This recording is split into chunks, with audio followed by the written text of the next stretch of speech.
Let me tell you a story about why my neighbor stole from his own home. In 2009, my next-door neighbor lost his house. It was during the housing crisis and all the property values dropped. My neighbor had a certain amount of time to get out of the house before the bank repossessed it. The first thing he did was he let his lawn die and then proceeded to literally take whatever he could remove from the house. I'm talking ceiling fans, light fixtures, doorknobs, you name it. Nothing was off limits. He was basically robbing his own house. One day, 2 bobcats and a huge dump truck showed up right in front of my house. And by bobcat, I'm talking about the heavy machinery, not the animal. I immediately went outside to find out what's going on. I see the bobcat operators getting ready to tear down the fence in between my neighbor's house and mine. They wanted to remove the fence so that they could access my neighbor's backyard. The reason they needed to get to the backyard? You guessed it, they were there to remove the trees. My neighbor wasn't even going to leave his trees behind for the next owner to enjoy. So I immediately told them to stop and that they had no right to tear down my fence, even though I did technically share this fence with my neighbor. My neighbor, of course, was nowhere to be seen. He had already started moving out of his house a week ago, returning only in the dark of night with moving trucks to move out whatever he could remove from the house. Now it was broad daylight and it was me versus 3 men, 2 bobcats, and a big dump truck. My husband was at work and I had 2 little kids at home with me, so I called the police for help. The police told me that they could not stop a homeowner from destroying their own property. I told the police that I am also the rightful owner of the same fence they're trying to destroy, and even though we shared the fence, I do not want it to be destroyed.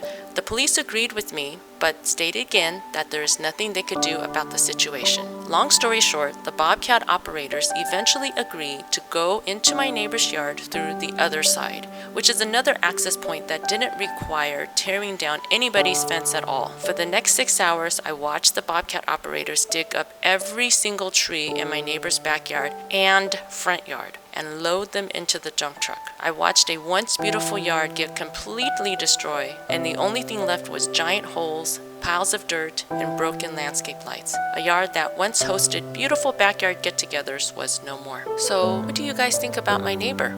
If you want to hear more stories, please subscribe to this channel and definitely check out my other videos.